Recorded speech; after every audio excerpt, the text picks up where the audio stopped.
As I sat in the wreckage, waiting for the marshals to pull me out, all I could think about is, how did I get myself here once again? The physical impact is not what hurt me the most. I was coming to terms with losing the moment that I've worked so hard for. I was so close, yet so far. Hi, my name is Avani Veeramaneni, and I'm one of the youngest Formula 4 drivers in India. And before I begin, I'd like to say that motorsports is a sport that's mostly driven by men, often controversial, but I believe that any person can participate in such a vigorous sport.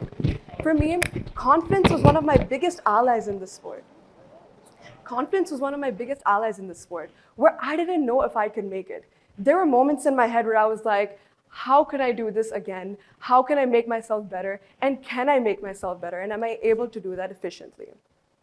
Now, confidence is a really funny thing.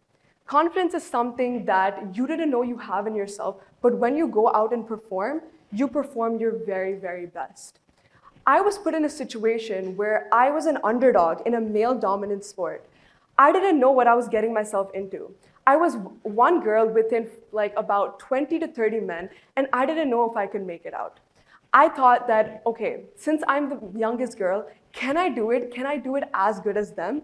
But when I thought to myself, it's all about believing in yourself, believing in your natural instincts, and believing that you can do it. And one thing that I always remember that my coach once told me is that life and racing has a way of telling us lessons in the most unexpected ways. This can be shown through my crash last year in 2024. In 2024, I participated in the JK Tire National Championship, and I was one of the youngest girls there. I was so excited for this race. I knew I was prepared. I had the relentless determination, sacrifice, and the hard work. I knew I could make it, and I knew I was doing a great job. Before I went onto the track, as the lights went off, I was nailing it. Every apex, every line, every entry, every exit. I remember my throttle input. Everything was so precise, and I knew I was going to make it. One of my goals was to get a podium finish, and this was the race where that would happen. I was nailing it every single lap, and I could feel myself. I could feel my adrenaline rushing through, and I knew I was doing a great job. But then, within just a split second, everything changed. A collision sent my car spinning off the track, my momentum going completely off balance. I didn't know what to think in the moment. I was thinking, oh my God, my racing career is over. I don't know how I'm going to fix this. Did anyone see that crash happen? Was it that bad? The physical impact was so rigorous, but the mental one hurt even more. I lost my confidence. I didn't believe in myself, and I thought I wasn't going to race again. But that's when resilience came into the picture. Now, one of the most often overlooked aspects of racing is resilience. It's the connection between the car and the driver. What I've learned is that the more you speak to your car, the more you feel a sense of interconnectedness with your car, that's when you perform your level best. I have a few pre-race rituals. I stand in front of my car and I talk to it. Yes, it's very absurd, and people do laugh because it seems so weird. But I believe that's one of the most important things to making it in a race. I talk to my throttle. I talk to my brake. I talk to my clutch. I talk to my steering wheel. I tell it, what are we going to do at this moment to excel in this lap? I'd say, these are the lap times that we're going to be making. This is the throttle input that we are going to be pushing till, and we are going to be pushing towards the most. I talk to my coach, my mechanics, and ask them, what am I doing wrong in this lap to improve better for the next?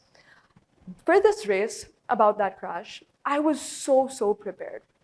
I knew that I could do it because I put in sacrifice, I put in hard work for months.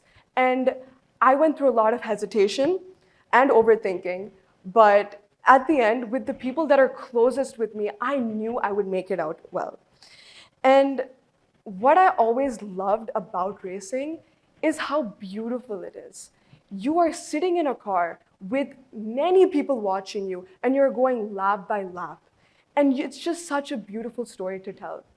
People are watching you, the pressure is so high, but you know you have to perform your very level best. The silver lining in this experience for my car was transforming my car from just a machine, because I often see that many people are like, you're just sitting in a car roaming around in circles. What are you doing? That's not really taking much. But it requires grit, sacrifice, and relentless determination to excel at what you're doing. And for me, it took a lot of years because I had no prior experience in racing. I did not do go-karting, and I did not practice driving at all. I went into this with an open mind, and I truly believed in myself. And that's the difference I made in this sport.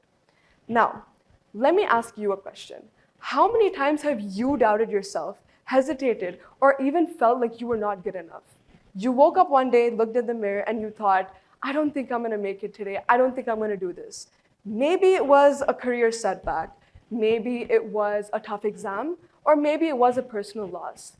But today, you've made it. You are sitting in front of me today knowing that you were confident, knowing that you were resilient, and knowing that you've made it through every single moment. And the silver lining in this is always there. Now, I'd like to conclude by saying, confidence will get you on track. Resilience will keep you racing. But the silver lining is always there. Sometimes it's in the lessons you learn. Sometimes it's in the strength that you didn't know you had. And sometimes it's in the courage to just get up and try again despite the fear of failing. So now, I'd like you all to go home to your mirror and look at yourselves and tell yourselves, if you're capable of doing something, then why aren't you doing it yet? I knew in the moment that I was so low on confidence before I went into every race. I knew that I wouldn't make it. But despite my crash, I knew that that crash is one of the most important lessons that I've learned in my entire life. And now, I'm standing here today knowing that I've made that crash, like passionately saying that that crash was something that definitely taught me a big lesson. And most importantly, never give up and get back into that driver's seat. Thank you.